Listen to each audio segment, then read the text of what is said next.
You are listening to the new man, beyond the macho jerk and the new age wimp. Your host is men's coach Tripp Lanier.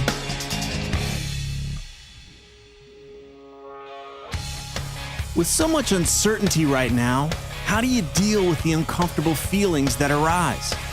What if it actually all came crashing down? And what could possibly exist on the other side of your worst nightmare? Our brains are constantly scanning for threats, most of which never come true. But this constant worrying can kill the enjoyment of our short time to be alive. Today, I'm sharing a recent group coaching call where, instead of running away from these scary feelings, we chose to do something else instead.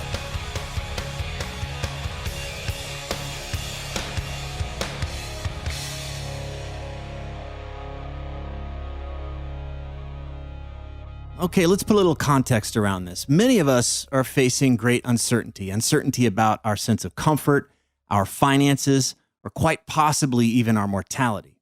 Anxiety feeds off of this uncertainty, and many times we feel such intense fear, and then we do whatever we can to just find relief. Sometimes we try to get busy, or we find a distraction, or we get pissed off and we point fingers. There's tons of ways that we choose to avoid this terrible feeling. That said, we rarely get curious. We rarely drill down to reveal the monster hiding under the bed, that big, awful, terrible scenario that's killing our peace of mind. So today, I invite you to join myself and the guys on this group call as we choose to shine a light on the monster under the bed. What does this mean? Right now, take a minute and list all of the things you're trying to avoid. What's your worst case scenario? Obviously, mortal death and losing our loved ones is the big one. But for most of us, we're also afraid of living in discomfort or without a sense of security. We're afraid to be humiliated, hated, and cast out by the ones we love. Now, no matter what comes up for you, just write it all down. This is the stuff that may not actually kill you, but would feel like death to your fear-based brain. I did this exercise with the guys on this group call. I asked each of them to clarify what they imagine would actually happen if the shit hit the fan. And their big fears? The money would drive up. They'd have to move into a terrible living situation. They'd have to take a soul-crushing job just to keep the lights on. They'd have to move back in with their parents. And beyond that, they'd feel like a failure as a husband, a father, and a man. They'd feel humiliated or castrated. One of my coaches, Phil Stutz, says that only the dead survive. But what does that mean? We can get a glimpse when we stop running away from our fears and turn to look them straight in the eye. What happens when we allow ourselves to be destroyed by the monster in our head? Let's find out. So, let's go there. Take a minute. Each of you, get comfortable and close your eyes.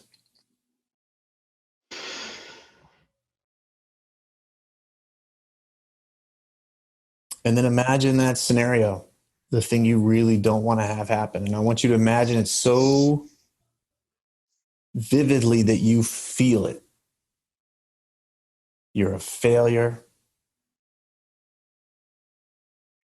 Money's dried up. You got to slave away, kissing ass. Yes, sir. Whatever you say, sir.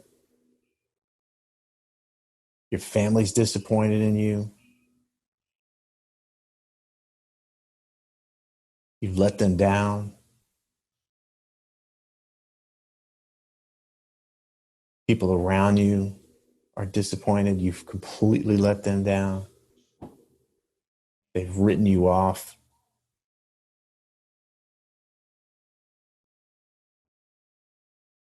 Feel all of that. Like, just go there. Feel it. Feel it all come crashing down.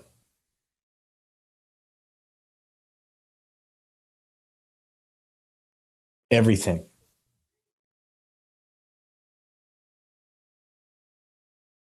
You're living in the back room of somebody's shed. And put your hand on your body where you can feel that. If there's a location, see if you can actually feel that in your body.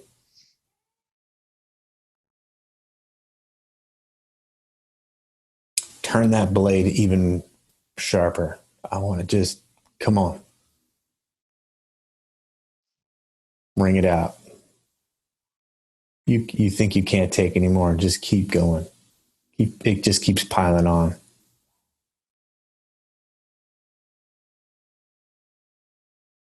And now see yourself dead on the floor, on the ground.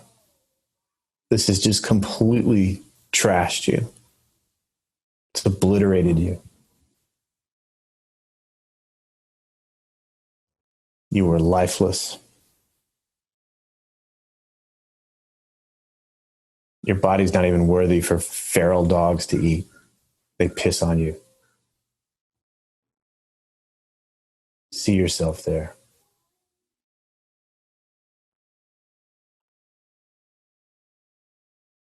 And now what happens? Is that it?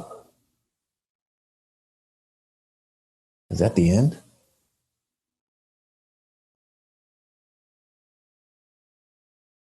You burned it to the ground? Is that the end? What wants to happen from here? What do you notice? You just gonna, is that it? Is that the game's over? Is it? What happens? What do you notice? What naturally wants to happen? For me, rebirth, like, it's like, all right, well, that's rock, that's the bottom. Like, there's nothing to lose. There's like a fight. What else? What else happens for each of you? It might be different. What do you notice? Like you've been pummeled. It's over. The game is done. What happens then? What do you notice? Yeah, so I found myself trying to make amends for all the things I did to alienate people from me. Well, it's too late. You're not dead yet. You're still trying to make it work. Go die. You're still. Okay. I'm hanging on. Yeah, you're not. They're fucked. Like everything that you've been trying to amend is. You haven't done a good enough job pissing it away yet. You don't understand the finality. Who else notices something? Burn to the ground. What do you notice? At the bottom, for me, there might be a little bit of relief. That's what Feeling. It's just like, all right, it can't really get much worse, so let's work our way back up. Huh. I think it's a little harder when you feel like you have to protect it. What else? Who else? What do you notice? For me, just the urge to just get up, like just get up and just, I don't know, get out of that, go wash the dog piss off me and get up. Feels relieving to be through the other side of that, but also to get back up and rebuild. Did anybody have to tell you to get up? No. It's kind of weird, right? Mm-hmm. It's just naturally, it's like, all right. Let's get going. What's it like knowing that that's in you? That there's that, went out to my driveway and they like cleared the fucking weeds that want to grow out of the fucking concrete, man. Like that little fucking force constantly just wanting to, like, just knowing that that's in you. Even when you're not in the mood. Oh, here's concrete. I'm just staying with it. I don't have to be told. I don't have to read somebody's Instagram or read a motivational quote. It's just, this is you. This is who you really are. Like, it just does this. Whether you're in the mood or not. What if you knew that was you? Not your, oh, what will they think of me? Right? Like, that's true too, but underneath all of that, what if you remembered that?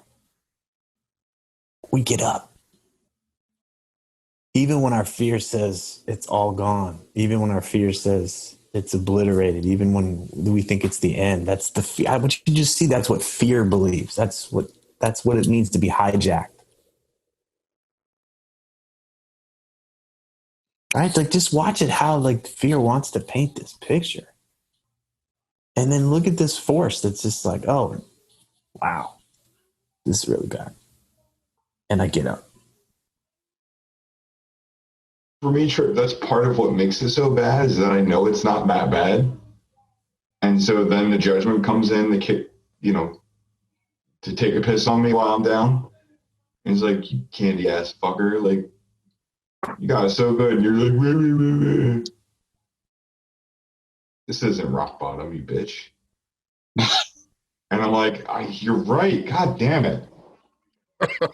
Such a pussy. So even that dance is just, it's all theater. Yeah. This is why we meditate, is so that you can see that it's theater and it's not reality. When you learn to see it, like there it is. Like when you sit 20 minutes a day and watch the theater play out, you can start to be like, that movie is always playing. There's this guy over here, poor me, and then another guy over here, you pussy, and poor me. Like that's the channel. That's just what the TV, that's just always playing that show. And 23.5 hours a day, you are in the show. You are convinced that that's reality. But expecting that show to change, instead of like, okay, there's that show. That show is just what's on. Mm-hmm. So when you show up and you tell me about the show you've been watching this week, it's like, yeah, okay, now what? Right? What's beyond that? Whatever it is, like it's just there's that dynamic. What are you taking away from this? The thing we're working so hard on. I don't want us to go down that road, but what are you taking away from this thing that feels like so much is at stake? Lots at stake. For me, ultimately, one, that I'll be all right, and two, I do know I have that gear and I have a lot of resilience, but I just hate that I have to let it get to that point. What else? Anybody else? What are you taking away? Yeah, I'd second that. Just that resilience. Yeah, I wish. Yeah, it'd be nice if that were a little bit more consistent. Yeah, I wish it were the initial reaction when troubles came my way. I wish that was the thing that fired up, not the channel, as you say. Like, not this again. Just the fucking, just a hard hat. Most of it's all story we create, right, due to fear base, and that we can really, when you have the presence of mind to sit down and dice through it and be like, what is reality, what isn't, you can put yourself into a lot more creative position. Yeah, because like even now that I had my little rant this morning and I've been on this call with you guys, there's been a lot of shift, just keep working through it. So I can hear that. Here's our desire, which is I want to live my life without the fear. Like, how do we turn off that channel? How do we not get eclipsed? How do we like if I could just get rid of this part, it would be right. What if this is the gig? We get hijacked. And then whether it's 2 minutes or 2 days or 2 weeks later, we go, oh, fuck, I've been hijacked. Pivot. What do I want to do? How do I want to respond? There will be days where we need to just have our rant the other morning. Like there's just tension in our bodies. We are emotional creatures. Doesn't mean we need to be unskillful or we need to hurt other people or anything like that. But it's that part of us where it's like, I want to feel whole and complete, but I really hate this part of me. Let me cut this off.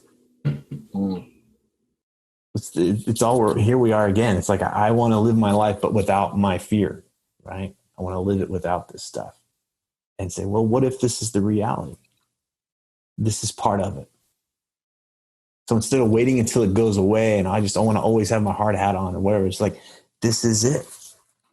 This is the game. So how long what can we do? This is why we do our fundamentals. This is why we have the things that we do. We don't wait to do that stuff, is because it allows us to not be hijacked as long. Not that it goes away forever. I think that was one of my biggest wins this week. Is there was several opportunities where I just kind of like loosened my grip. You know what I mean? Like let go, control a little bit. And it's like I started to kind of sit back a little bit.